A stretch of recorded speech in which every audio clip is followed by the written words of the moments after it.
Les pavés humides du quartier Goutte d'Or brillaient sous la lueur vacillante des réverbères à gaz, créant des reflets sinistres dans les flaques d'eau sale qui parsemaient les ruelles étroites. L'odeur âcre du charbon se mêlait à celle, plus subtile, mais persistante, de la pauvreté qui suintait des murs noircis des immeubles décrépits. Dans cette atmosphère oppressante de la belle époque parisienne, où les rêves de grandeur se heurtaient à la dure réalité des classes laborieuses, une ombre se mouvait silencieusement entre les habitations misérables.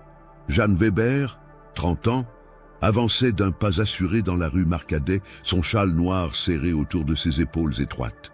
Ses yeux, d'un bleu délavé comme les eaux troubles de la Manche qu'elle avait connues dans sa Bretagne natale, scrutait les façades lépreuses avec une attention particulière. Ses mains, qu'elle gardait soigneusement cachées dans les plis de sa robe de laine grossière, tremblaient légèrement, non pas de froid, mais d'une excitation qu'elle peinait à contenir. Le visage de Jeanne portait les stigmates d'une existence difficile. Ses pommettes saillantes trahissaient des années de privation, tandis que ses lèvres, perpétuellement pincées, semblait avoir oublié le goût du sourire depuis longtemps. Pourtant, quand elle croisait le regard des mères de famille qui rentraient de leurs courses au marché de la Chapelle, elle savait composer un masque de compassion maternelle qui trompait même les plus méfiantes. « Bonsoir, Madame Jeanne », lui lança Marie Delacroix, une blanchisseuse aux mains rougies par la lessive qui portait un panier de linge humide. « Comment vont vos petits ?» Le visage de Jeanne se figea imperceptiblement avant qu'elle ne retrouve son expression de douceur feinte. « Mes enfants me manquent terriblement, Marie. Depuis que j'ai perdu mes 2 petits anges, la diphtérie, vous savez, c'est pourquoi je trouve du réconfort à m'occuper des enfants des autres. Cela apaise ma douleur. » Marie hocha la tête avec compassion, ignorant complètement que les anges de Jeanne n'étaient pas morts de maladie, mais sous l'étreinte mortelle des mains de leur propre mère. « Vous êtes une sainte, Madame Jeanne. Ma belle-sœur Blanche me dit que vous l'aidez beaucoup avec ses petites. » Un sourire glacial effleura les lèvres de Jeanne. Blanche Weber, l'épouse de son beau-frère Charles, était effectivement devenue l'une de ses proies favorites. Cette femme naïve et épuisée par les grossesses successives faisait une confiance aveugle à sa belle-sœur, cette veuve endeuillée qui se dévouait si généreusement pour les enfants du quartier. « Les petites Georgette et Suzanne sont adorables », murmura Jeanne, ses yeux se voilant d'une lueur étrange. « Je les aime comme si elles étaient miennes. » Pendant qu'elle échangeait ces banalités avec Marie, son esprit était déjà en train de planifier.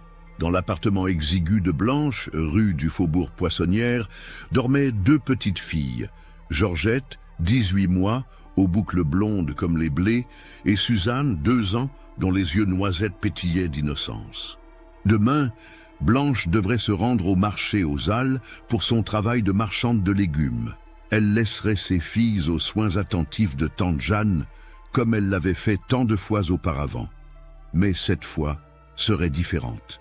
Cette fois, Jeanne avait senti l'appel irrésistible qui montait en elle, cette pulsion qui la prenait comme une fièvre et ne la lâchait qu'après avoir été assouvie.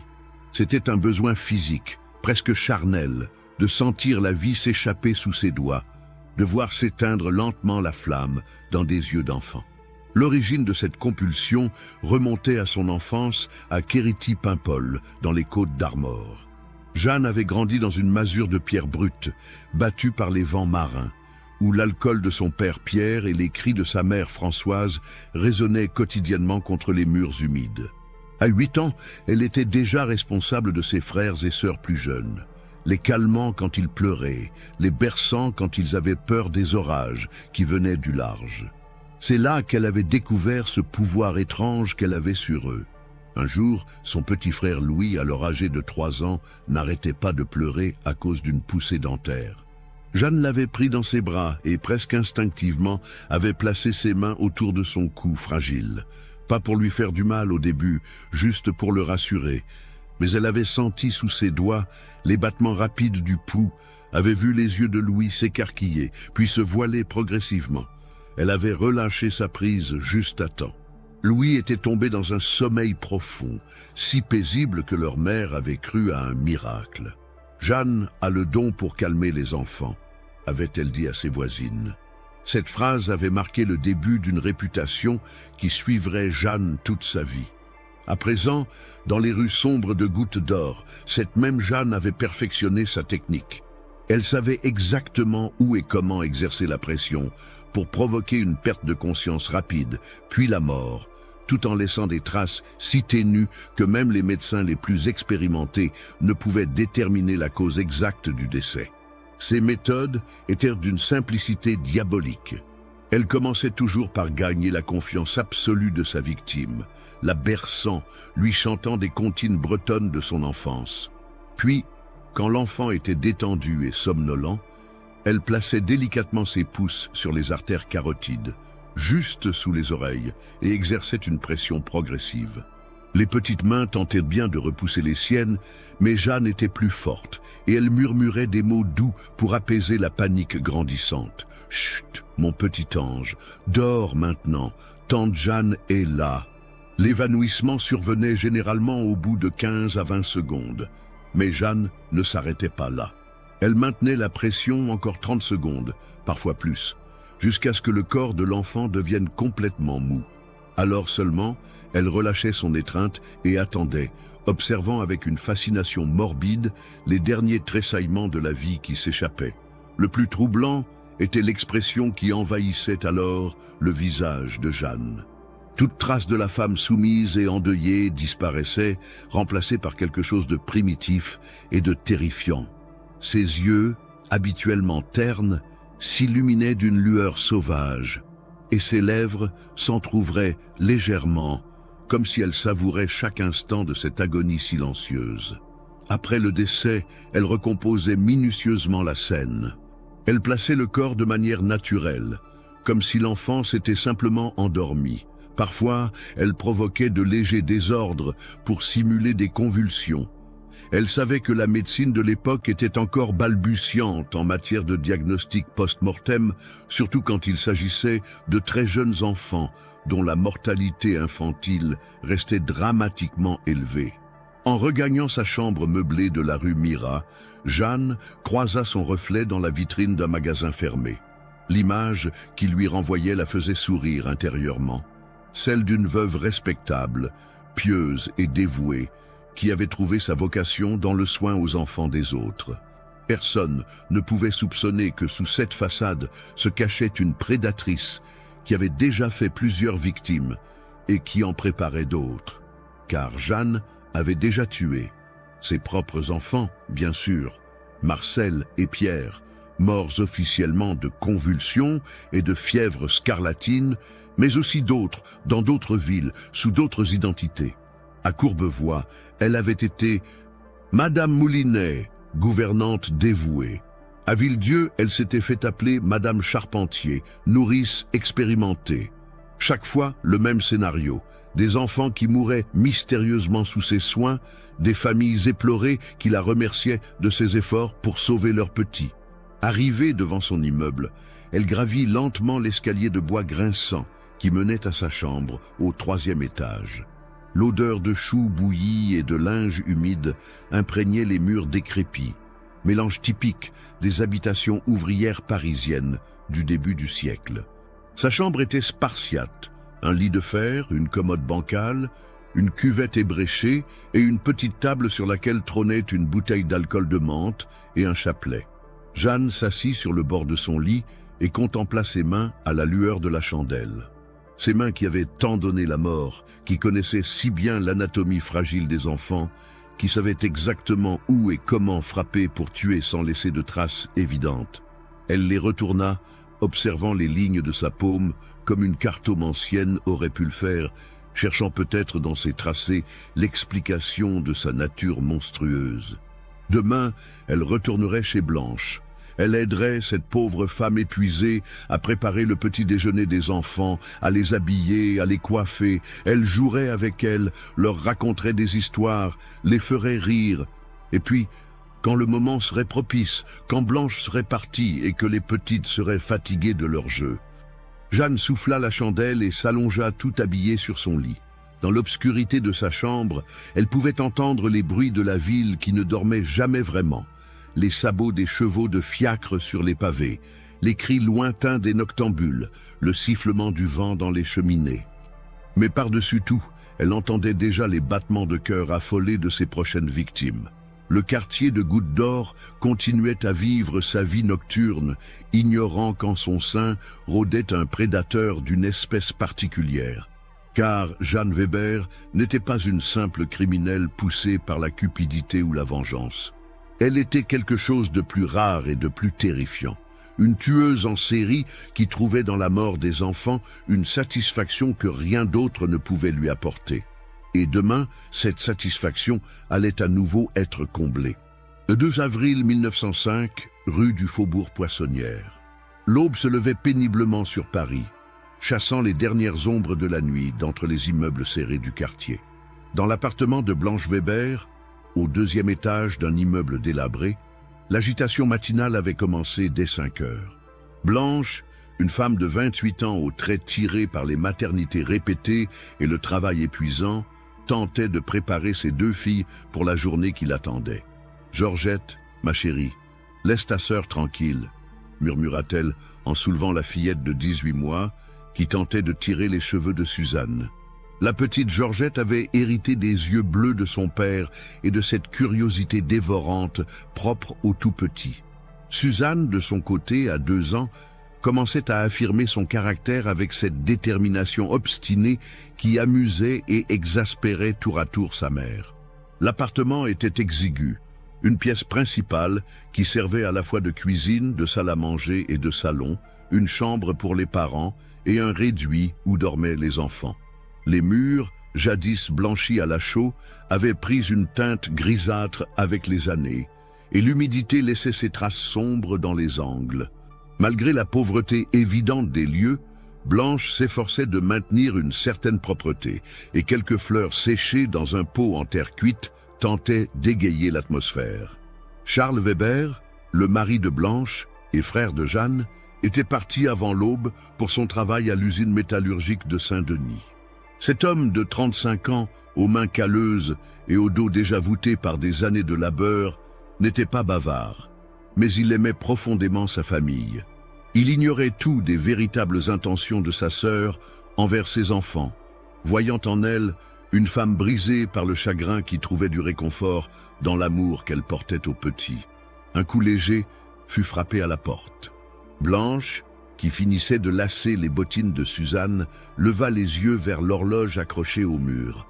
7 heures précises. Elle sourit malgré sa fatigue. « C'est tante Jeanne, mes trésors.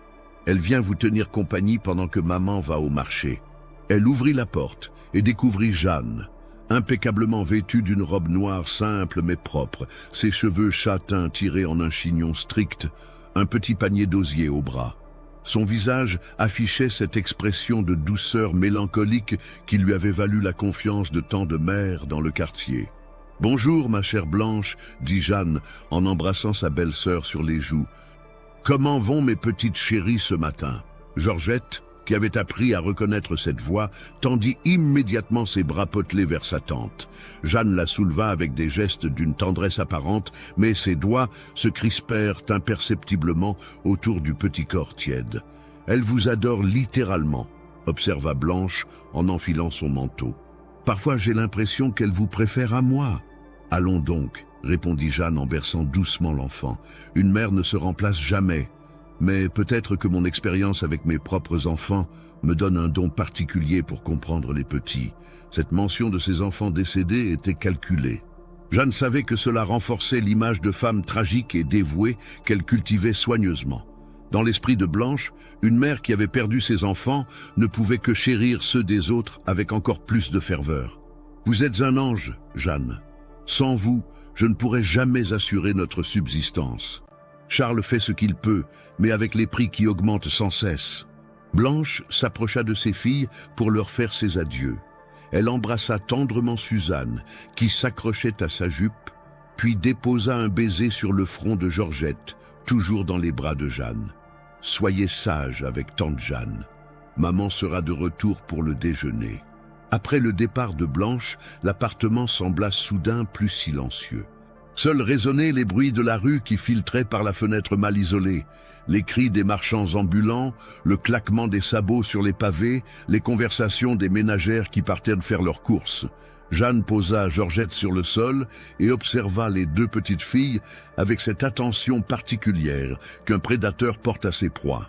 Suzanne jouait avec une poupée de chiffon usée, murmurant des mots incompréhensibles dans ce langage secret que connaissent les enfants. Georgette, elle, explorait l'appartement avec cette démarche encore incertaine des tout-petits qui découvrent le monde. « Alors, mes petites, » dit Jeanne d'une voix suave, « qu'est-ce que nous allons faire aujourd'hui ?»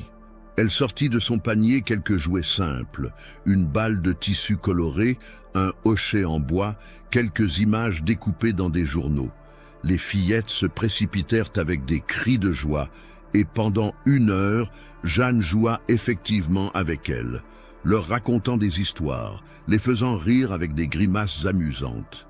Un observateur extérieur aurait vu une scène touchante, une tante aimante, s'occupant avec dévouement de ses nièces. Mais si cet observateur avait regardé attentivement les yeux de Jeanne, il aurait peut-être décelé quelque chose de troublant dans son regard. Une attention trop intense, une fixation presque hypnotique sur les petits coups fragiles, sur la pulsation visible des veines sous la peau transparente. Vers 10 heures, Suzanne commença à montrer des signes de fatigue. Elle se frotta les yeux, bâilla et finit par s'allonger sur le petit tapis qui servait d'aire de jeu.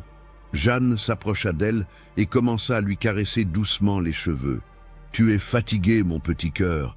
Tante Jeanne va te chanter une berceuse. » Sa voix prit une intonation hypnotique, tandis qu'elle entonnait une mélodie de son enfance bretonne. « Dodo, l'enfant d'eau, l'enfant dormira bien vite, Dodo, l'enfant d'eau, l'enfant dormira bientôt. » Ses mains continuaient leurs caresses, mais progressivement, elles se déplacèrent du front vers les tempes, puis vers le cou de la fillette. Suzanne, à demi endormie, ne résistait pas. Au contraire, elle semblait apprécier cette attention, ce contact rassurant. C'est alors que Jeanne sentit monter en elle cette sensation qu'elle connaissait si bien. Ce frisson d'excitation qui commençait dans le creux de son estomac et remontait le long de sa colonne vertébrale. Ses pupilles se dilatèrent légèrement. Sa respiration devint plus courte. Le moment était venu. Ses doigts trouvèrent naturellement leur position de chaque côté du cou de Suzanne. Elle pouvait sentir sous la peau fine le battement régulier du pouls, ce rythme de vie qu'elle s'apprêtait à interrompre définitivement. Lentement, très lentement, elle commença à exercer une pression. Suzanne ouvrit les yeux, d'abord surprise plus qu'alarmée. Mais quand la pression augmenta, ses petites mains se portèrent instinctivement vers celles de Jeanne, tentant de les écarter. Un gémissement faible s'échappa de sa gorge. « Chut, ma chérie !» murmura Jeanne, son visage maintenant transformé par une expression de concentration intense. « N'aie pas peur, tante Jeanne est là, tout va bien se passer. » Mais Suzanne se débattait maintenant, ses jambes donnant des coups désordonnés. Ses yeux, agrandis par la terreur, fixaient ceux de Jeanne avec une incompréhension totale. Comment cette femme qui jouait avec elle quelques minutes plus tôt pouvait-elle lui faire du mal? Jeanne augmenta la pression. Elle savait exactement comment procéder pour éviter les marques trop visibles. Ses pouces pressaient les artères carotides, tandis que ses autres doigts maintenaient la tête de l'enfant. Il fallait être précise, méthodique. Trop de force et il y aurait des ecchymoses révélatrices. Pas assez et l'enfant pourrait survivre et témoigner. Les mouvements de Suzanne se firent plus faibles. Ses paupières papillonnaient, ses lèvres prenaient une teinte bleuâtre. Jeanne se pencha plus près, étudiant chaque détail de cette agonie, gravant dans sa mémoire ces instants où elle détenait le pouvoir absolu sur la vie et la mort. Soudain, un bruit de pas dans l'escalier la fit sursauter. Des voix se rapprochèrent de l'appartement. Paniquée, Jeanne relâcha sa prise.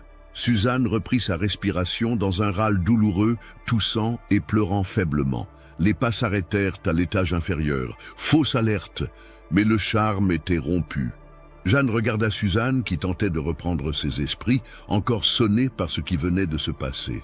La fillette la fixait avec des yeux où se mêlaient la terreur et la confusion. « Maman !» articula péniblement Suzanne. « Je veux maman ». Jeanne réalisa qu'elle devait agir vite.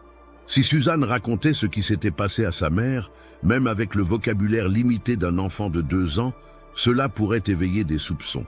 Elle ne pouvait pas prendre ce risque. Avec des gestes qui semblaient tendres, mais étaient en réalité déterminés, elle reprit Suzanne dans ses bras. « Ma pauvre chérie, tu as fait un cauchemar. Tante Jeanne va te consoler. » Cette fois, elle procéda différemment. Au lieu de s'attaquer directement au cou, elle pressa son avant-bras contre la gorge de l'enfant, simulant un geste protecteur, tout en bloquant progressivement les voies respiratoires. Cette méthode était plus lente, mais laissait encore moins de traces. Suzanne, affaiblie par la première tentative, ne put offrir qu'une résistance limitée. En quelques minutes, ses mouvements cessèrent complètement. Jeanne maintint la pression encore 30 secondes, puis vérifia l'absence de pouls. C'était fini. Elle déposa délicatement le corps sur le tapis, arrangeant les membres dans une position naturelle. Puis elle porta son attention sur Georgette, qui avait assisté à toute la scène sans vraiment comprendre ce qui se passait. La petite fille de 18 mois babillait joyeusement, insouciante du drame qui venait de se jouer sous ses yeux.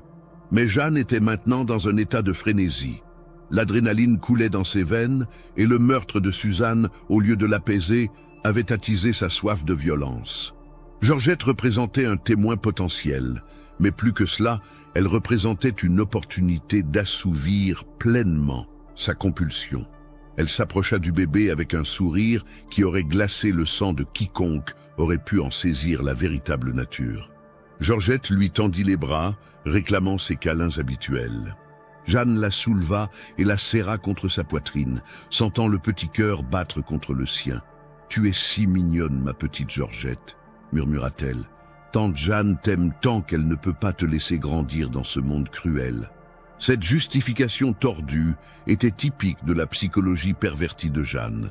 Dans son esprit malade, elle se persuadait qu'elle offrait une forme de délivrance à ses victimes, qu'elle leur épargnait les souffrances de l'existence.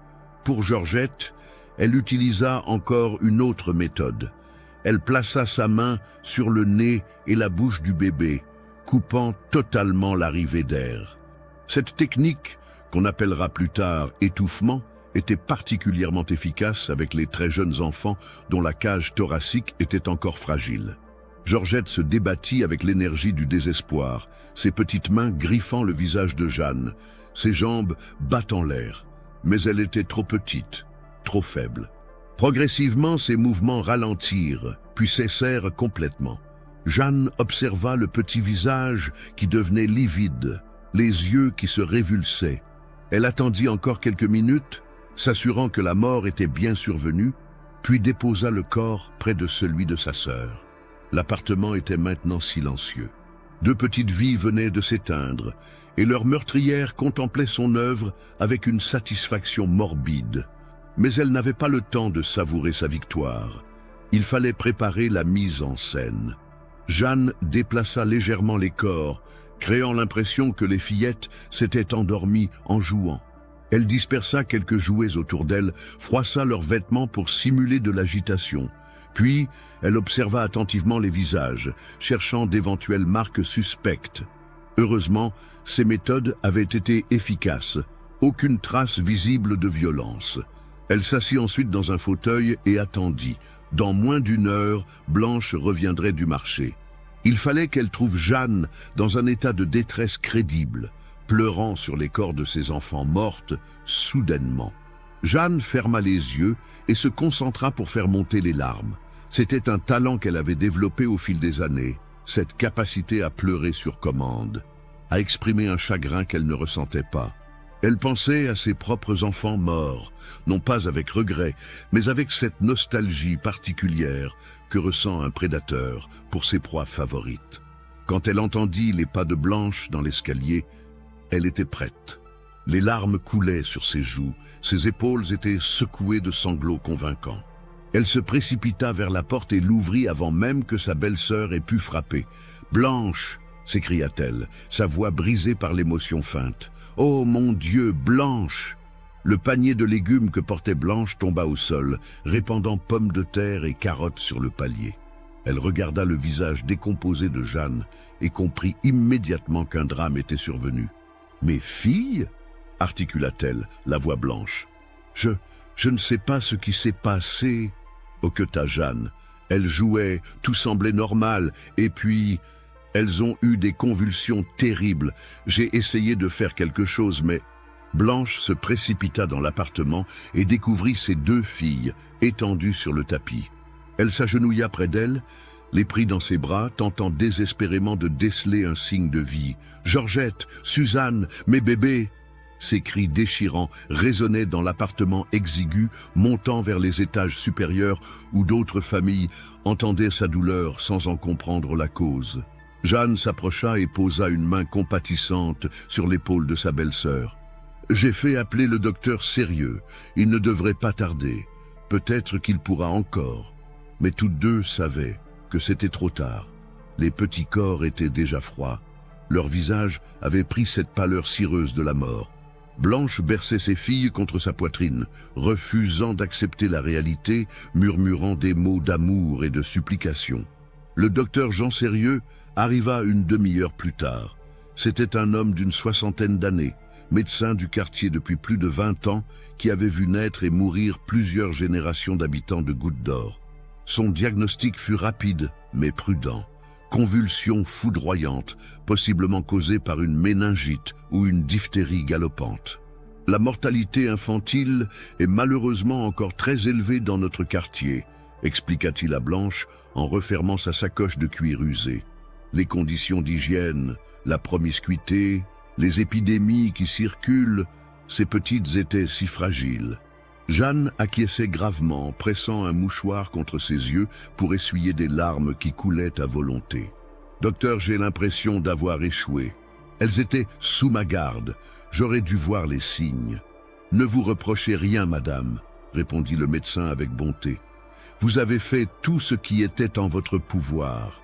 Ces crises foudroyantes ne laissent parfois aucune chance, même aux praticiens les plus expérimentés. » Cette réponse était exactement ce que Jeanne espérait entendre.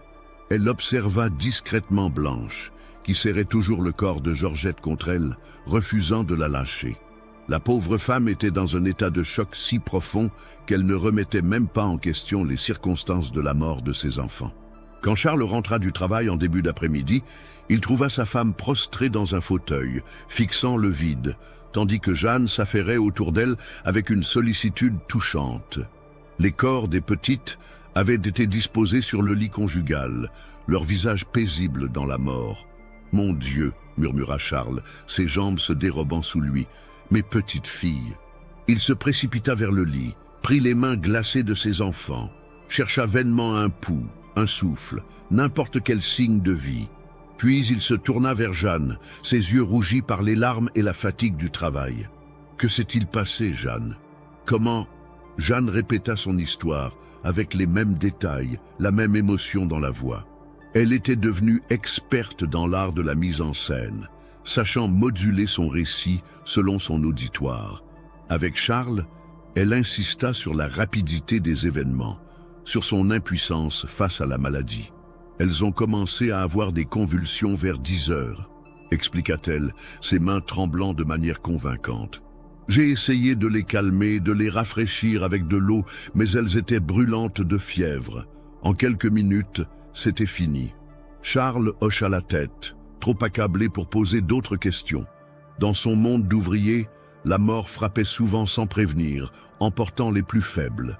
Il n'avait aucune raison de soupçonner sa sœur, cette femme brisée par ses propres deuils qui se dévouait pour les enfants des autres. Les funérailles eurent lieu 3 jours plus tard, au cimetière de Montmartre. Une petite procession d'habitants du quartier accompagna les 2 petits cercueils blancs portés par des hommes du voisinage. Jeanne marchait aux côtés de Blanche, la soutenant quand ses jambes menaçaient de céder, murmurant des paroles de consolation. L'abbé Moreau, curé de la paroisse Saint-Bernard, officiait la cérémonie. C'était un homme compassionnel qui connaissait intimement la misère de ses ouailles. Dans son homélie, il évoqua la fragilité de la condition humaine, la volonté insondable de Dieu, le réconfort que devaient trouver les parents dans l'idée que leurs enfants étaient maintenant des anges au paradis. Georgette et Suzanne nous ont quittés prématurément, déclara-t-il, sa voix portant dans l'air froid d'avril. Mais elles ont connu l'amour de leur famille, la tendresse de ceux qui les entouraient, et aujourd'hui, elles reposent dans la paix éternelle. Jeanne écoutait ces paroles avec un détachement troublant. Pour elle, ces anges n'étaient que 2 victimes de plus dans sa collection macabre. Mais elle jouait parfaitement son rôle, sanglotant au bon moment, se signant avec piété, acceptant les condoléances avec une humilité feinte. Après la cérémonie, les voisins se rassemblèrent dans le petit café de la rue Marcadet pour partager leurs souvenirs des fillettes. Marie Delacroix, la blanchisseuse, prit la parole d'une voix émue. « Ces petites étaient la joie du quartier », dit-elle en essuyant ses yeux, toujours souriante, toujours prête à faire un câlin. « Et vous, Madame Jeanne, vous étiez si bonne avec elles. On voyait bien qu'elles vous adoraient. »« Elles étaient comme mes propres filles, » répondit Jeanne, sa voix se brisant à point nommé. « Depuis que j'ai perdu mes enfants, m'occuper d'elles me donnait une raison de vivre. Maintenant, elle n'eut pas besoin de finir sa phrase. L'assistance compatissait à sa douleur, voyant en elle une femme doublement éprouvée par la destinée. Personne ne pouvait imaginer qu'elle était l'artisan de sa propre souffrance. Dans les semaines qui suivirent, la vie reprit peu à peu son cours dans le quartier. Blanche, brisée par le chagrin, eut du mal à reprendre son travail au marché. Charles s'enfonça dans le silence et l'alcool, rentrant chaque soir plus tard de l'usine. Quant à Jeanne, elle continua à jouer son rôle de belle-sœur dévouée, aidant le couple à traverser cette épreuve. Mais intérieurement, elle ressentait déjà le manque. L'excitation intense qu'elle avait éprouvée en tuant les petites filles s'estompait progressivement, remplacée par une frustration grandissante. Elle avait besoin de recommencer, de retrouver cette sensation de pouvoir absolu qu'elle ne trouvait nulle part ailleurs. C'est ainsi qu'elle commença à élargir son cercle de protection.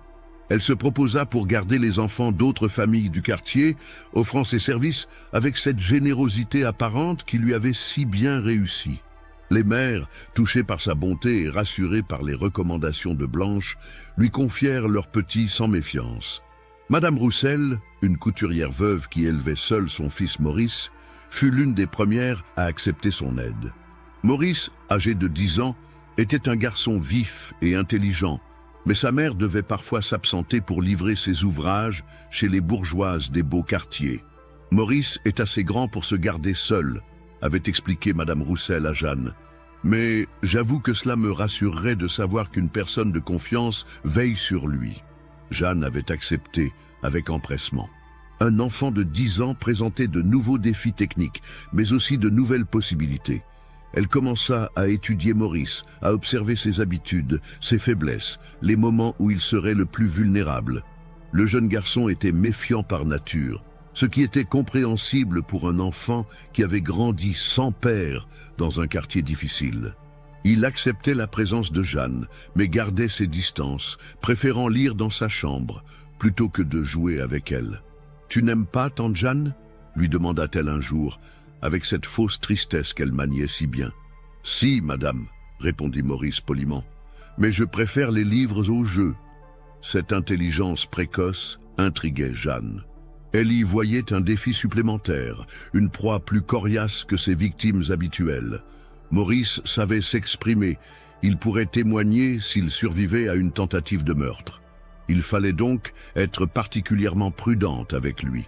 Un après-midi de mai 1905, alors que Madame Roussel était partie livrer une robe chez une cliente du 16e arrondissement, Jeanne se retrouva seule avec Maurice dans leur petit logement de la rue de la Goutte d'Or. Le garçon lisait un livre d'aventure allongé sur son lit complètement absorbé par sa lecture. Jeanne s'approcha silencieusement, observant la nuque fragile qui dépassait du col de sa chemise. Elle pourrait facilement, mais quelque chose l'arrêta.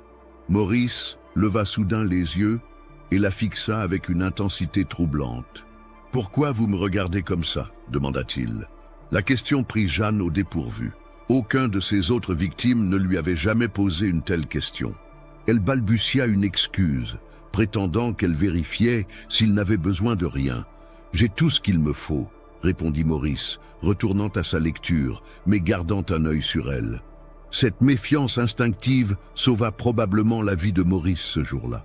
Jeanne réalisa qu'elle ne pourrait pas s'attaquer à lui de la même façon qu'au tout petit. Il lui fallait une stratégie différente, plus subtile.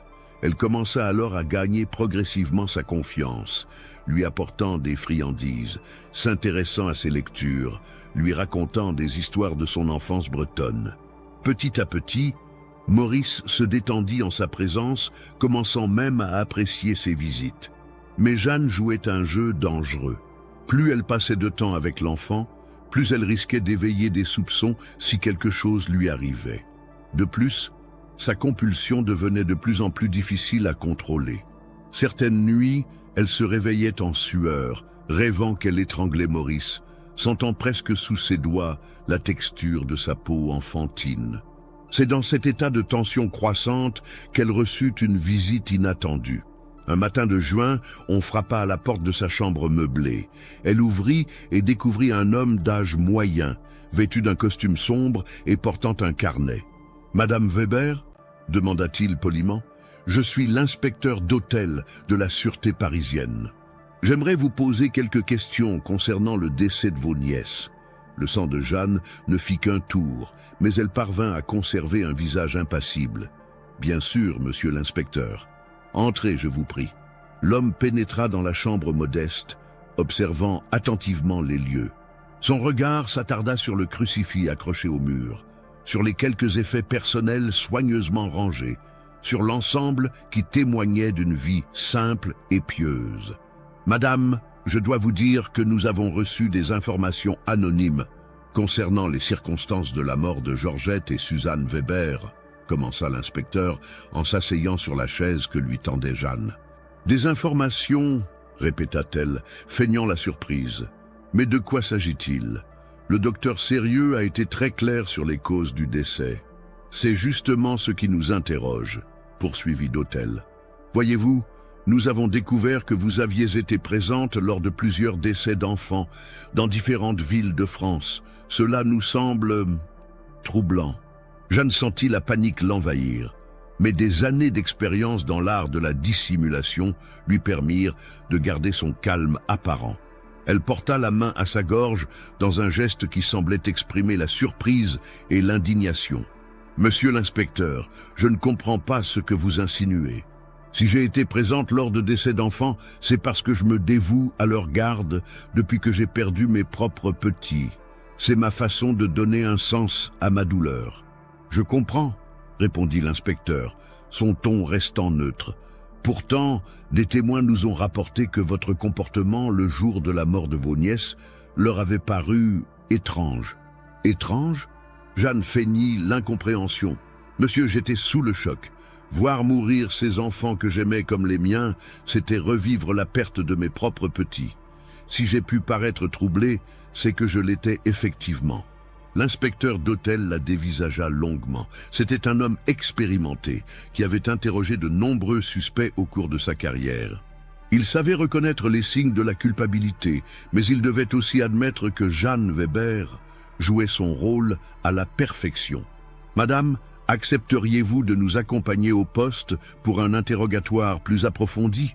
demanda-t-il finalement. « Si cela peut aider à faire la lumière sur cette tragédie, j'accepte volontiers. » répondit Jeanne avec une dignité étudiée. « Je n'ai rien à cacher. » Mais en son fort intérieur, elle savait que sa carrière meurtrière à Paris touchait à sa fin. Il allait falloir qu'elle envisage de partir, de changer d'identité une fois de plus, de trouver de nouveaux territoires de chasse. Car Jeanne Weber était loin d'en avoir fini avec ses crimes. Les deux petites filles qu'elle avait tuées ce jour d'avril n'étaient que le début d'une série qui allait terroriser la France entière. 5 juillet 1905, commissariat de police du 18e arrondissement. La salle d'interrogatoire du commissariat de la rue de Clignancourt baignait dans une lumière blafarde que dispensaient les ampoules électriques récemment installées. L'odeur âcre du tabac froid imprégnait les murs jaunâtres, mélangés à celle plus subtile de l'encre et du papier timbré.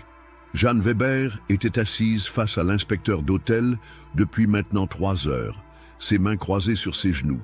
Maintenant, parfaitement l'attitude de la veuve respectable, injustement soupçonnée. L'inspecteur Paul Dautel, 45 ans, était un homme méticuleux qui avait gravi les échelons de la police parisienne grâce à sa perspicacité et sa ténacité. Fils d'un instituteur de province, il avait développé une méthode d'enquête basée sur l'observation minutieuse des détails et la patience. Ce qui l'intriguait chez Jeanne Weber n'était pas tant ce qu'elle disait que ce qu'elle ne disait pas. « Madame Weber, » reprit l'inspecteur en consultant ses notes, « revenons sur votre emploi du temps du 2 avril.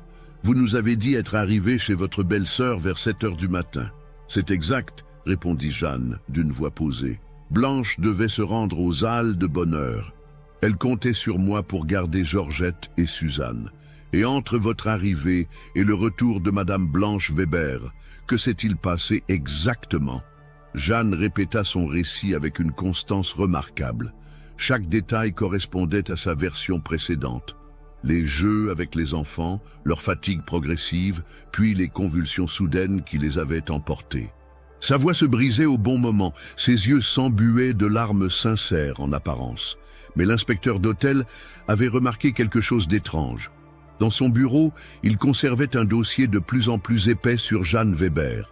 Des télégrammes en provenance de Courbevoie, de Villedieu, de Commercy. Partout où cette femme était passée, des enfants étaient morts dans des circonstances similaires. « Madame Weber, » dit-il en se penchant légèrement en avant, « parlez-moi de votre séjour à Courbevoie en 1903. » Un imperceptible tressaillement parcourut Jeanne, si bref qu'un observateur moins attentif l'aurait manqué. « Courbevoie ? J'y ai travaillé quelques mois comme gouvernante chez les Bavouzet. Pourquoi cette question?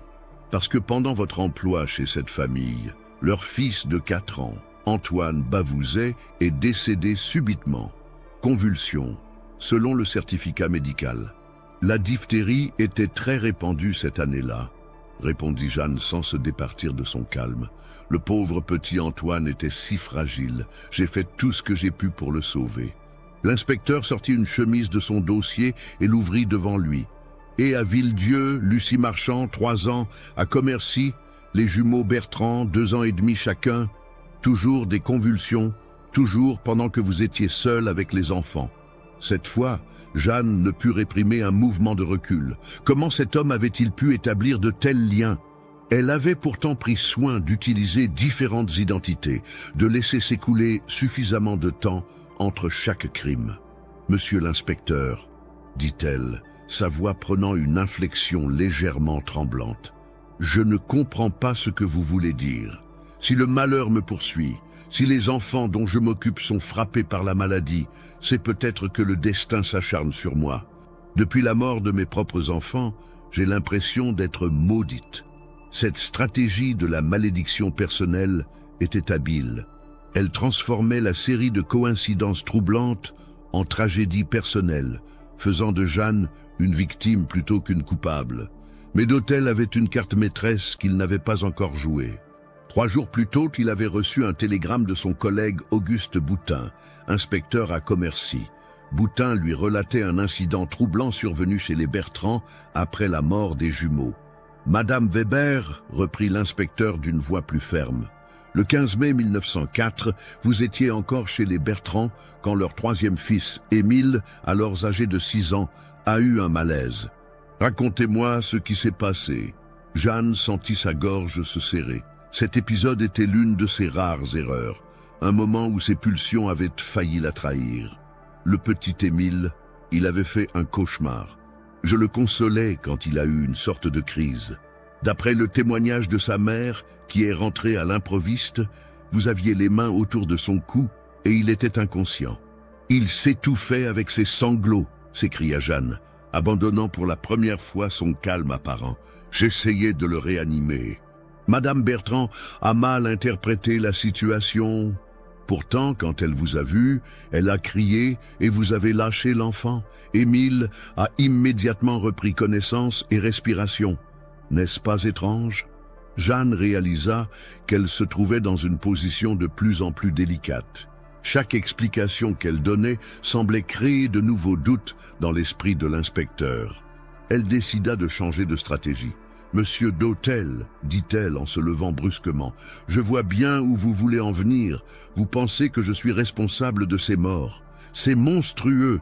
Comment une femme comme moi, qui a perdu ses propres enfants, pourrait-elle faire du mal à d'autres? Elle se dirigea vers la fenêtre de la salle d'interrogatoire, tournant le dos à l'inspecteur. Dans le reflet de la vitre, d'Hôtel put observer son visage. Ce qu'il y vit le glaça. Pendant une fraction de seconde, le masque de Jeanne était tombé. Son expression était froide, calculatrice, dépourvue de toute humanité. « Asseyez-vous, Madame Weber », ordonna-t-il fermement.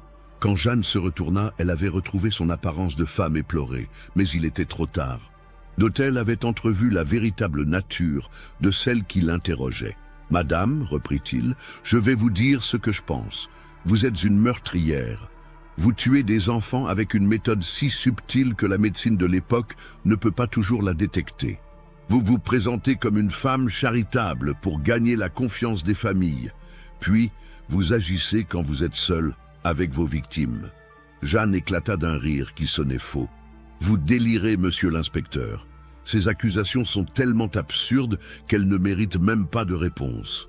Alors, expliquez-moi pourquoi, partout où vous passez, des enfants meurent. Expliquez-moi cette coïncidence extraordinaire. Expliquez-moi surtout pourquoi vous changez d'identité à chaque déménagement. » Cette dernière révélation acheva de déstabiliser Jeanne. Comment avait-il découvert ces différents pseudonymes? Elle avait pourtant pris tant de précautions. J'utilise parfois le nom de jeune fille de ma mère quand je cherche du travail, balbutia-t-elle. Les références sont meilleures sous ce nom.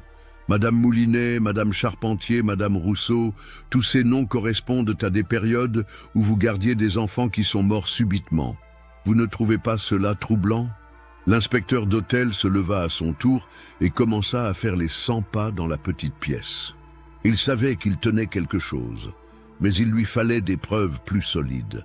La médecine légale de 1905 n'était pas assez avancée pour détecter les subtilités des méthodes de Jeanne. « Madame Weber, je vais vous proposer quelque chose, » dit-il finalement. « Acceptez de vous soumettre à un examen médical approfondi. Si vous n'avez rien à cacher, vous n'avez rien à craindre. Un examen médical. Mais pourquoi faire? Pour vérifier votre état mental. Car voyez-vous, soit vous êtes une criminelle particulièrement habile, soit vous êtes une femme psychologiquement perturbée qui attire inconsciemment le malheur. Dans les deux cas, un examen s'impose. Cette proposition était un piège subtil. Si Jeanne acceptait, elle risquait qu'un aliéniste perspicace découvre sa vraie nature. Si elle refusait, cela renforcerait les soupçons à son égard. « J'accepte », déclara-t-elle après un long silence, « que la science prouve mon innocence puisque mes paroles ne suffisent pas. » L'inspecteur d'hôtel acquiesça, mais il savait qu'il venait de franchir une étape importante. Pour la première fois, depuis le début de son enquête, il avait vu Jeanne Weber perdre contenance. Ce moment de faiblesse lui avait révélé qu'il était sur la bonne piste. Ce qu'il ne savait pas encore, c'est que Jeanne préparait déjà sa riposte. En acceptant l'examen médical, elle avait gagné du temps. Et ce temps, elle comptait bien l'utiliser pour éliminer les témoins gênants et brouiller les pistes. Car la véritable Jeanne Weber, celle que l'inspecteur d'hôtel commençait à entrevoir, était bien plus dangereuse et retorse qu'il ne l'imaginait. Et elle était loin d'avoir dit son dernier mot. En sortant du commissariat ce soir-là, sous bonne escorte mais officiellement libre, en attendant les résultats de l'enquête, Jeanne Weber souriait intérieurement. Elle avait déjà tué 12 enfants depuis le début de sa carrière meurtrière. Et malgré les soupçons de la police, elle était convaincue de pouvoir continuer. Après tout, qui croirait qu'une femme apparemment si pieuse et si dévouée puisse être capable de tels actes? L'opinion publique était de son côté, les familles endeuillées témoignaient de sa bonté.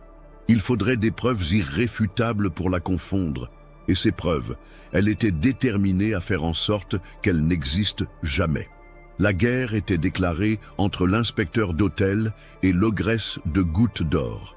Une guerre où les enjeux étaient la vie d'autres innocents et où seul l'un des deux adversaires pouvait survivre. 15 septembre 1905, Paris, Villedieu-les-Poêles. L'automne parisien déployait ses teintes cuivrées sur la capitale, mais dans les bureaux enfumés du commissariat de la rue de Clignancourt, l'inspecteur Paul Dautel ne voyait pas les feuilles qui tombaient.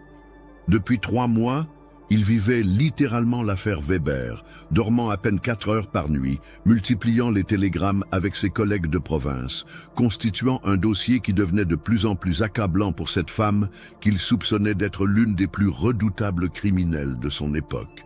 Le rapport d'expertise médico-légale était arrivé le matin même. Le docteur Thoineau, médecin légiste renommé de la faculté de médecine de Paris, avait examiné Jeanne Weber pendant 3 semaines. Ses conclusions étaient troublantes et contradictoires. D'un côté, il attestait que Jeanne ne présentait aucun signe de maladie mentale caractérisée. De l'autre, il notait chez elle une froideur émotionnelle peu commune et une capacité de dissimulation remarquable. Cette femme possède un contrôle de soi exceptionnel, avait écrit le docteur Thoineau. Ses réactions émotionnelles semblent parfaitement maîtrisées, comme si elles étaient jouées plutôt que ressenties. Cependant, en l'absence de preuves matérielles et compte tenu du nombre important de témoignages en sa faveur, je ne peux conclure à sa culpabilité. Dautel froissa le rapport avec frustration. La science de l'époque n'était pas assez avancée pour identifier ce qu'on appellerait plus tard une psychopathe. Les aliénistes de 1905 cherchaient des signes évidents de folie, des délires, des hallucinations. Ils ne savaient pas encore reconnaître ces prédateurs à visage humain qui pouvaient commettre les pires atrocités, tout en conservant une façade parfaitement normale. Un coup frappé à la porte interrompit ces réflexions. L'agent Morel, jeune policier fraîchement sorti de l'école, entra avec un télégramme urgent. « Inspecteur !» dit-il, essoufflé d'avoir couru. « Message urgent de Villedieu-les-Poêles. Il y a eu un nouveau cas. » Dautel arracha presque le télégramme des mains du jeune homme et le parcourut rapidement. Son visage s'assombrit à mesure qu'il lisait. « Marcel Poirot, 10 ans, fils de l'aubergiste Auguste Poirot. Trouvé inconscient dans sa chambre hier soir vers 21h. Trace de strangulation au cou. Père l'a trouvé avec un linge ensanglanté serré autour de la gorge. L'enfant a survécu et désigne formellement Madame Marie Lemoine, gouvernante embauchée il y a 15 jours. Signalement correspond exactement à Jeanne Weber. Demandons instructions urgentes. » L'inspecteur Dautel sentit son cœur s'accélérer.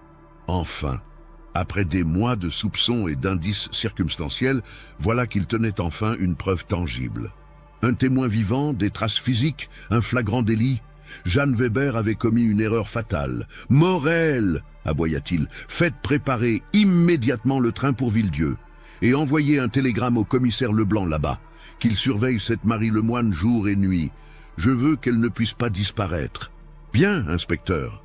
Dois-je également alerter la préfecture ?»« Pas encore. Attendons d'en savoir plus. Si c'est bien elle, nous n'aurons qu'une chance de l'arrêter proprement. » 2 heures plus tard, Dautel était dans le train qui l'emmenait vers la Normandie. Le paysage d'automne défilait derrière les vitres du compartiment, mais son esprit était entièrement focalisé sur l'affaire. Il repensait à tous ces mois d'enquête, à toutes ces familles endeuillées qu'il avait rencontrées, à ces petites victimes dont les photos s'entassaient maintenant dans son dossier. Jeanne Weber avait tué avec une régularité de métronome. Tous les 2 ou 3 mois, dans une ville différente, sous une identité différente, elle trouvait une famille à qui proposer ses services. Toujours des gens modestes, des ouvriers ou de petits commerçants qui n'avaient pas les moyens d'engager une gouvernante expérimentée et qui voyaient en cette femme pieuse et endeuillée une aubaine providentielle. Elle étudiait d'abord ses futures victimes, s'intégrait dans leur quotidien, gagnait leur confiance absolue. Puis, quand elle était certaine de pouvoir agir sans témoin, elle frappait. Ses méthodes variaient légèrement selon l'âge des enfants et les circonstances, mais le résultat était toujours le même. Une mort apparemment naturelle qui ne laissait que peu de traces suspectes.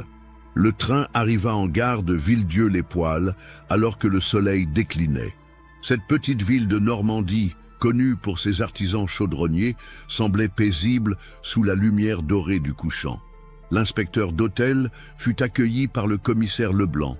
Un homme d'âge mûr, au visage buriné par des années de service en province. « Inspecteur d'hôtel, je suppose », dit Leblanc en lui serrant la main. « Nous vous attendions. L'affaire est plutôt troublante. » Ils se dirigèrent vers l'auberge Poirot, située dans la grande rue du bourg. C'était un établissement modeste mais propre, fréquenté principalement par les ouvriers des fonderies locales et les marchands de passage. Auguste Poirot, le propriétaire, était un homme solidement bâti d'une quarantaine d'années, dont le visage ordinairement jovial était maintenant marqué par l'inquiétude et la colère. « Monsieur l'inspecteur, » dit-il en les accueillant, « heureusement que vous êtes là. Cette femme a failli tuer mon fils.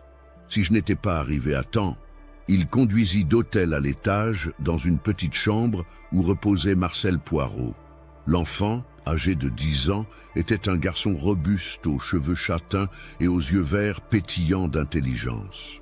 Mais ce soir-là, son cou portait des marques violacées qui ne laissaient aucun doute sur ce qui s'était passé. « Marcel, » dit doucement d'hôtel en s'approchant du lit, « je suis l'inspecteur d'hôtel de Paris.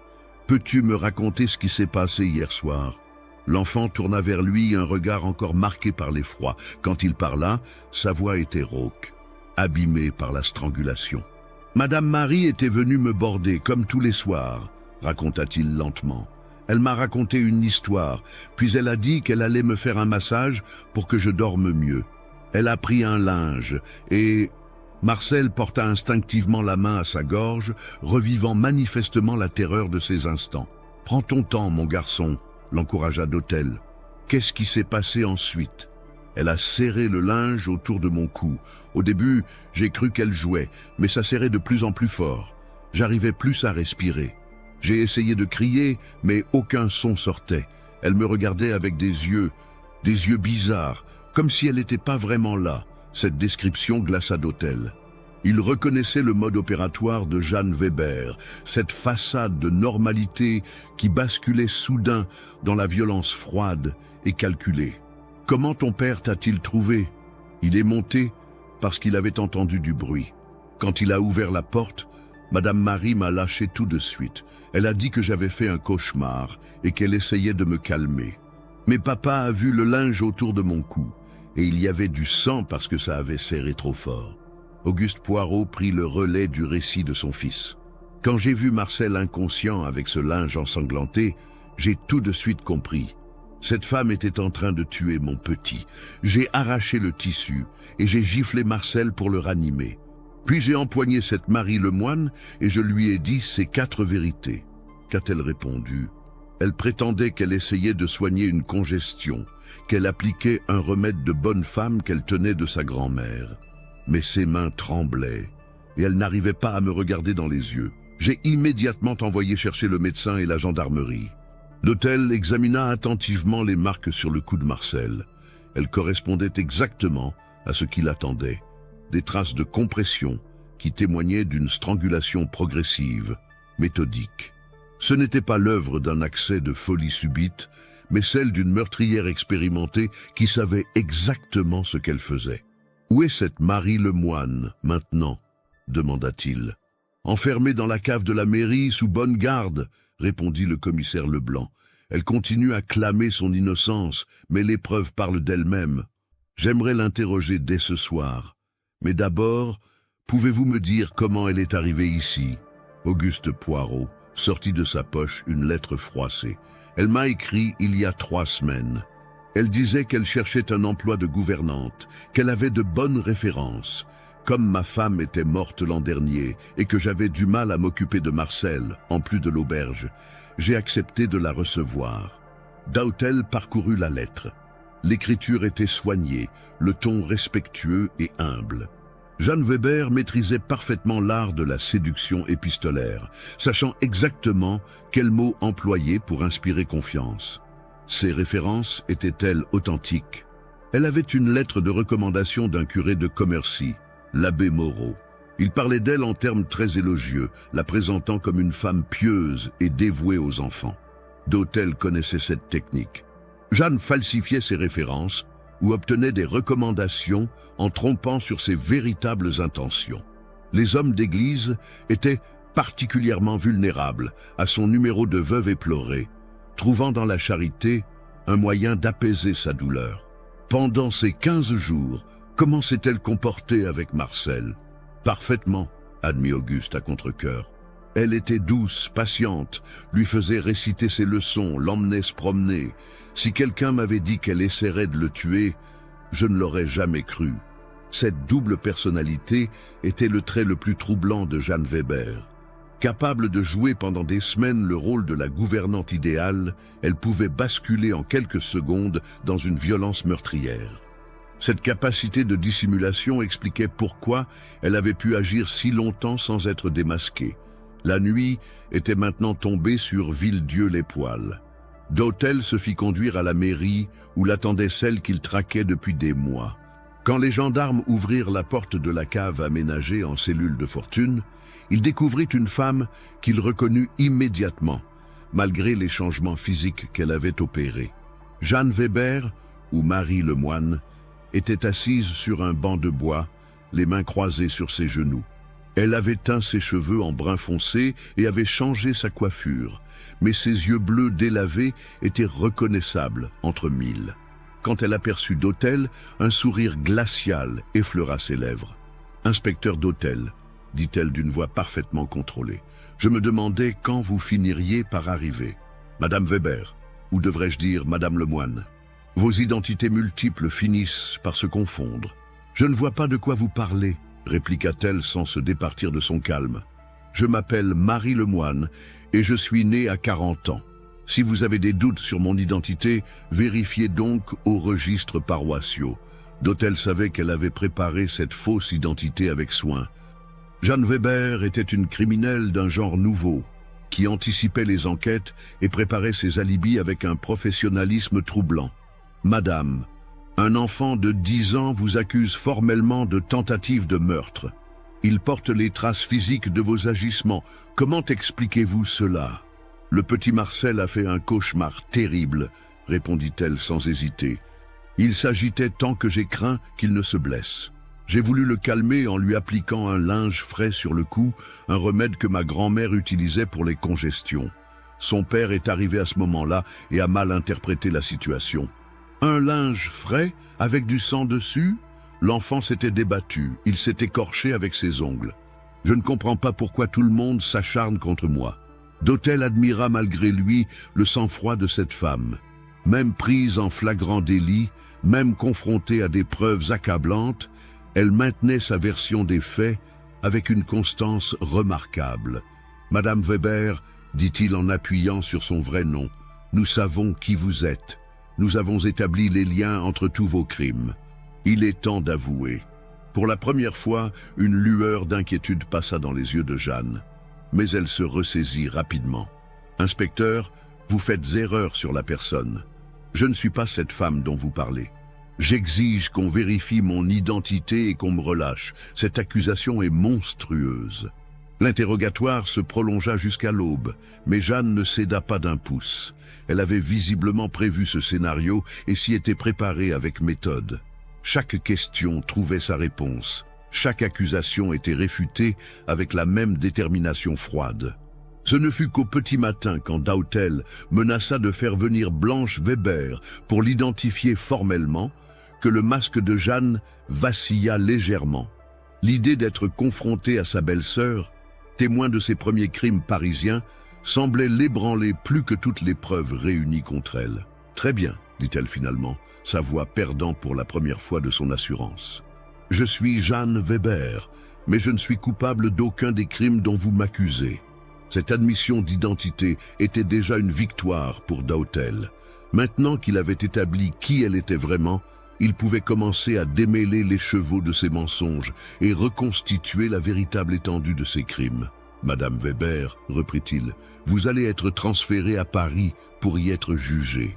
Mais avant cela, j'aimerais que vous me disiez une chose. Pourquoi? Pourquoi tuez-vous des enfants ?»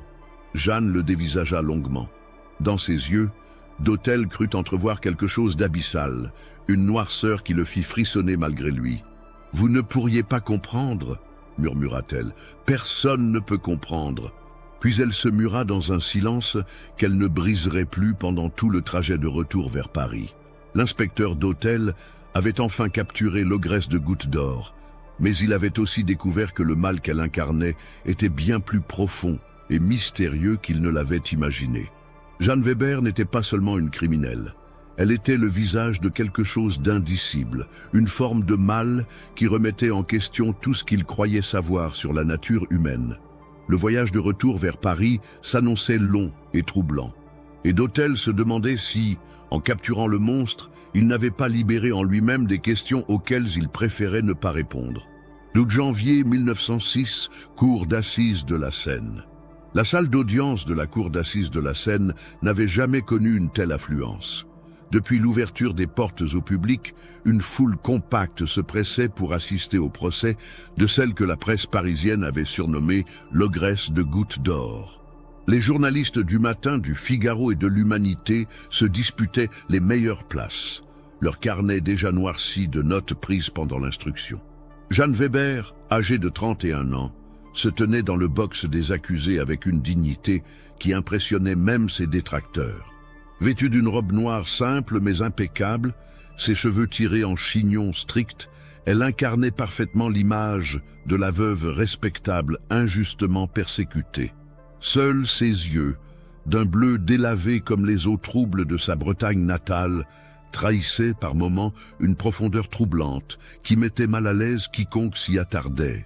Le président Périvier, magistrat expérimenté à la barbe blanche soigneusement taillée, ouvrit les débats d'une voix solennelle qui résonna sous les voûtes de la grande salle. L'accusé est prévenu d'avoir, entre les mois de mars et septembre 1905, dans différentes villes de France, donné volontairement la mort à plusieurs enfants mineurs, en usant de violence et de moyens propres à donner la mort, sans laisser de traces. L'acte d'accusation était accablant. 10 enfants au minimum, âgés de 18 mois à 10 ans, tous morts dans des circonstances troublantes pendant que Jeanne Weber était seule avec eux. Le procureur général Bulot, homme austère à la réputation redoutable, avait passé des mois à constituer un dossier qu'il espérait irréfutable.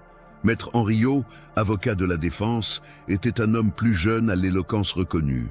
Il avait accepté de défendre Jeanne Weber non par conviction de son innocence, mais parce que le droit français garantissait à tout accusé une défense digne. Sa stratégie était claire, démontrer l'absence de preuves formelles et s'appuyer sur la personnalité apparemment irréprochable de sa cliente. Le premier témoin appelé fut l'inspecteur Paul d'Hôtel. En 6 mois d'enquête, cet homme méticuleux avait vieilli de plusieurs années.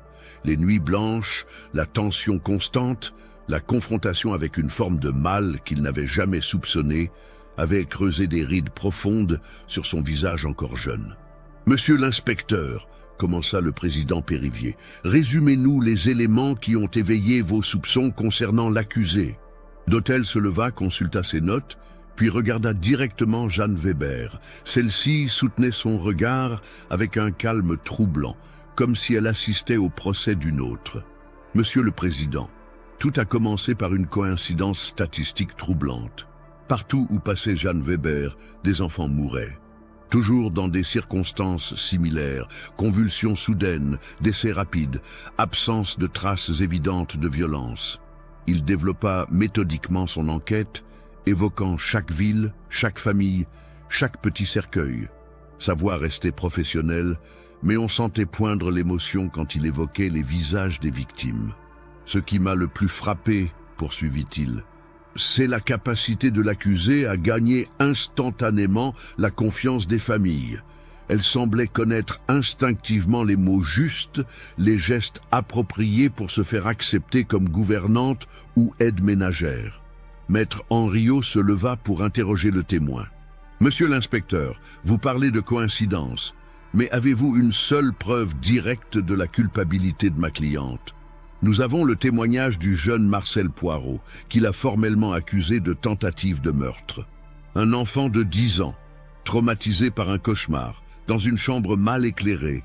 Vous appelez cela une preuve? » D'Hôtel serra les mâchoires.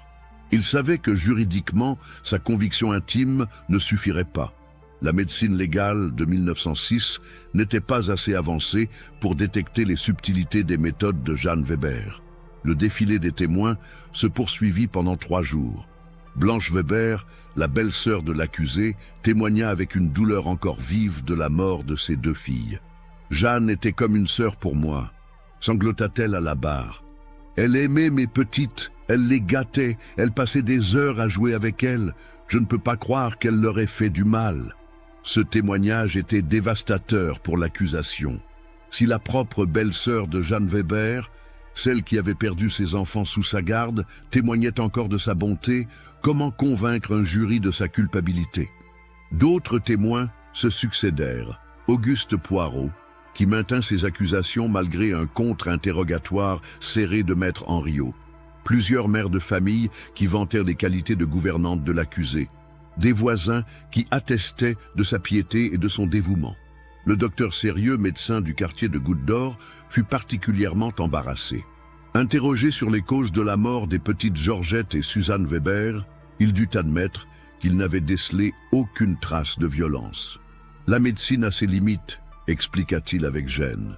En 1905, nous ne disposions pas des moyens techniques actuels pour détecter certaines formes d'asphyxie ou d'empoisonnement subtil. Cette admission involontaire renforçait paradoxalement la défense. Si même les médecins ne pouvaient établir formellement les causes des décès, comment un jury pourrait-il condamner sans l'ombre d'un doute?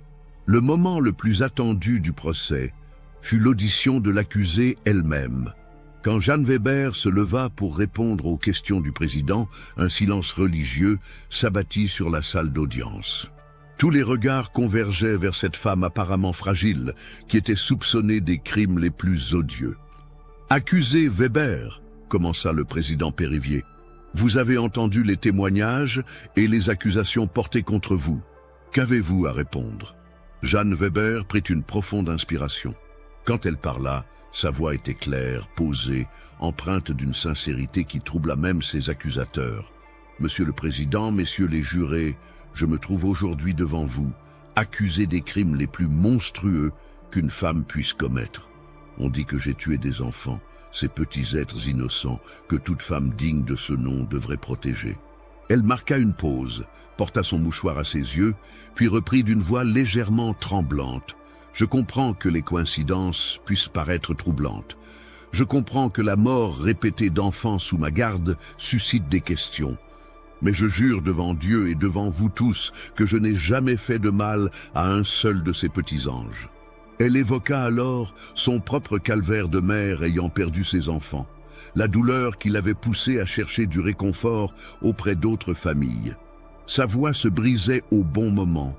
Ses larmes semblaient authentiques, ses gestes exprimaient une sincérité touchante. « Si le malheur me poursuit, » continua-t-elle, « si la mort semble frapper les enfants dont je m'occupe, c'est peut-être que Dieu m'éprouve au-delà de mes forces. Mais jamais, au grand jamais, je n'ai levé la main sur un enfant. » L'effet de cette plaidoirie spontanée fut saisissant. Plusieurs jurés semblaient ébranlés, quelques femmes dans le public pleuraient ouvertement. Jeanne Weber maîtrisait parfaitement l'art de toucher les cœurs et de semer le doute dans les esprits. Maître Henriot, enhardi par la performance de sa cliente, prononça ensuite un plaidoyer magistral qui dura près de 3 heures.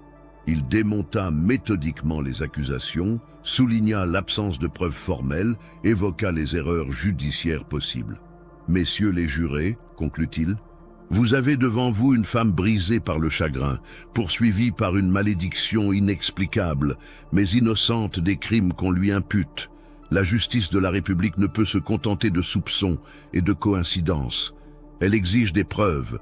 Or, ces preuves n'existent pas. » Le procureur général Bulot tenta bien de redresser la situation dans son réquisitoire, mais il se heurtait au même obstacle que l'inspecteur d'hôtel. Comment prouver l'improbable? Comment convaincre un jury que cette femme apparemment si respectable était en réalité un monstre? Après 6 heures de délibération, le jury rendit son verdict. Le président du jury, un bourgeois parisien à l'air grave, se leva pour prononcer la sentence qui allait faire scandale dans toute l'Europe.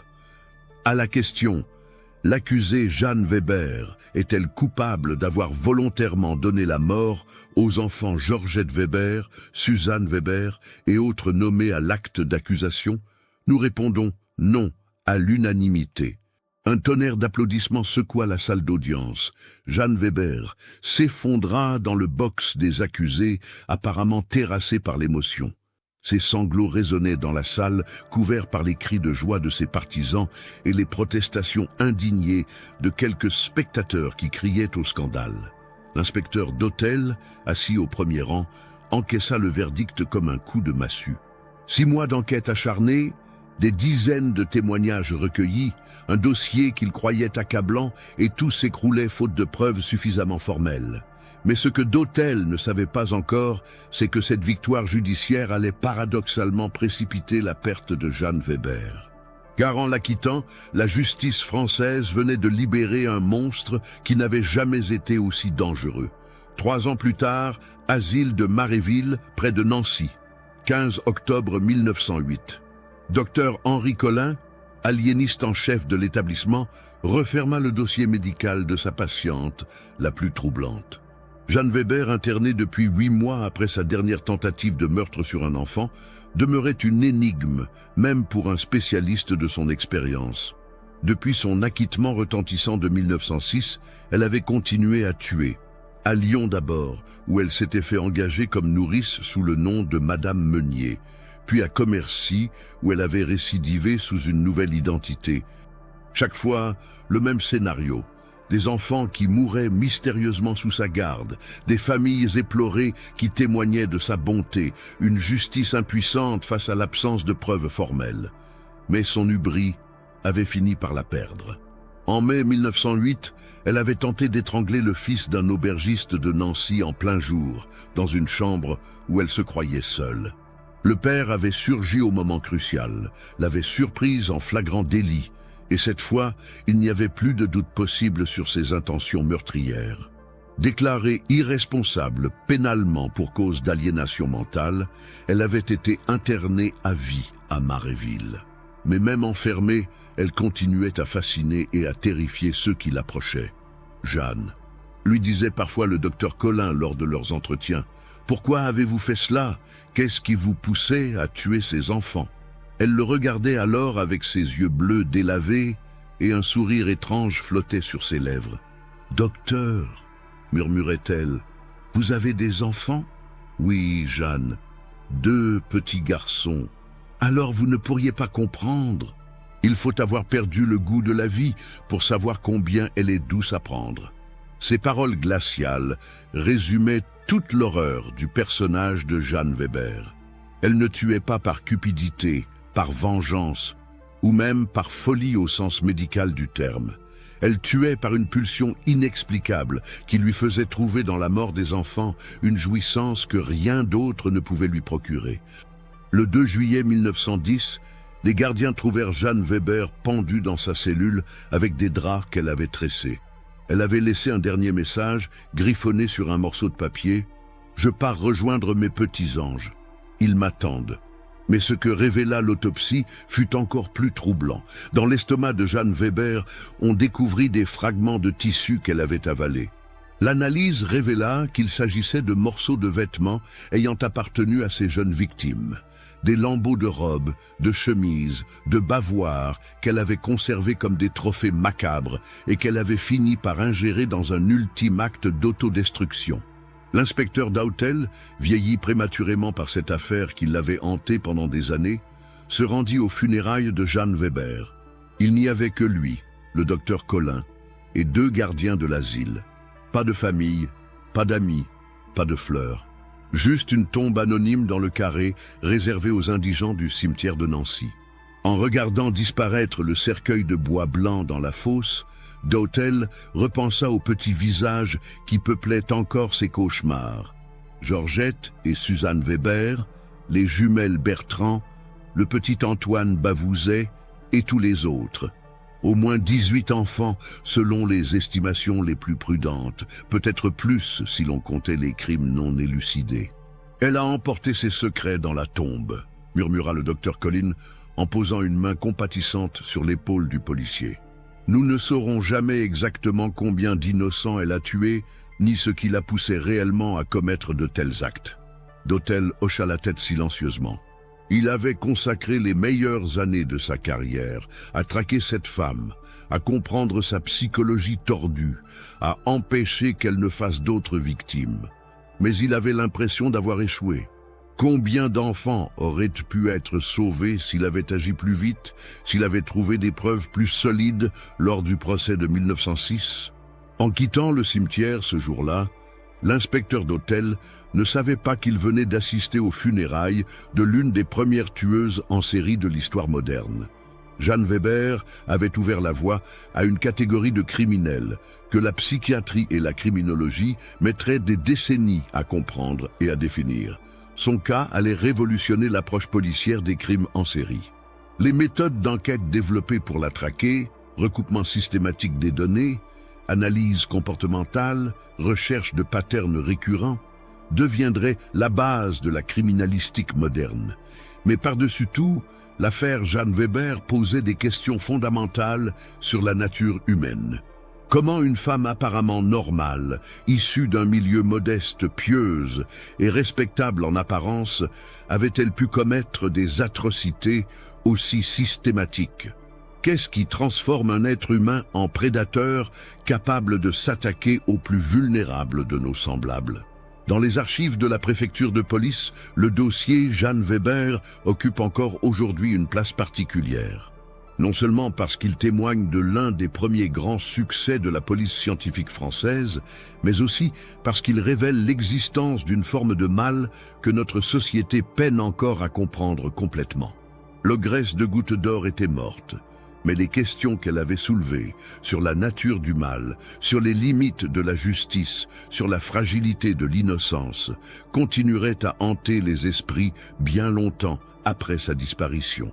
Et dans les quartiers populaires de Paris, les mères continuent encore aujourd'hui à serrer leurs enfants un peu plus fort contre elles quand elles entendent parler de Jeanne Weber, cette femme qui avait fait de la mort des innocents sa plus secrète et plus terrible jouissance. Car si Jeanne Weber est morte en 1910, le mal qu'elle incarnait, lui, continue de rôder dans les recoins les plus sombres de l'âme humaine, attendant peut-être de ressurgir sous d'autres visages, dans d'autres époques, pour frapper à nouveau l'innocence, là où elle est le plus vulnérable. L'histoire de Jeanne Weber se termine ainsi, non pas sur une note de triomphe de la justice, mais sur un avertissement solennel. Le mal peut se cacher derrière les visages les plus respectables. Et c'est notre vigilance collective qui demeure notre seule protection contre ces prédateurs qui exploitent notre confiance pour assouvir leurs pulsions les plus noires. Dans le silence de sa tombe de Nancy, Jeanne Weber garde ses derniers secrets. Mais son histoire continue de résonner comme un écho glaçant dans l'histoire criminelle française, rappelant à chaque génération qu'il faut parfois regarder au-delà des apparences pour débusquer le véritable visage du mal, œuvre de fiction inspirée d'événements réels, créée pour le divertissement pour adultes.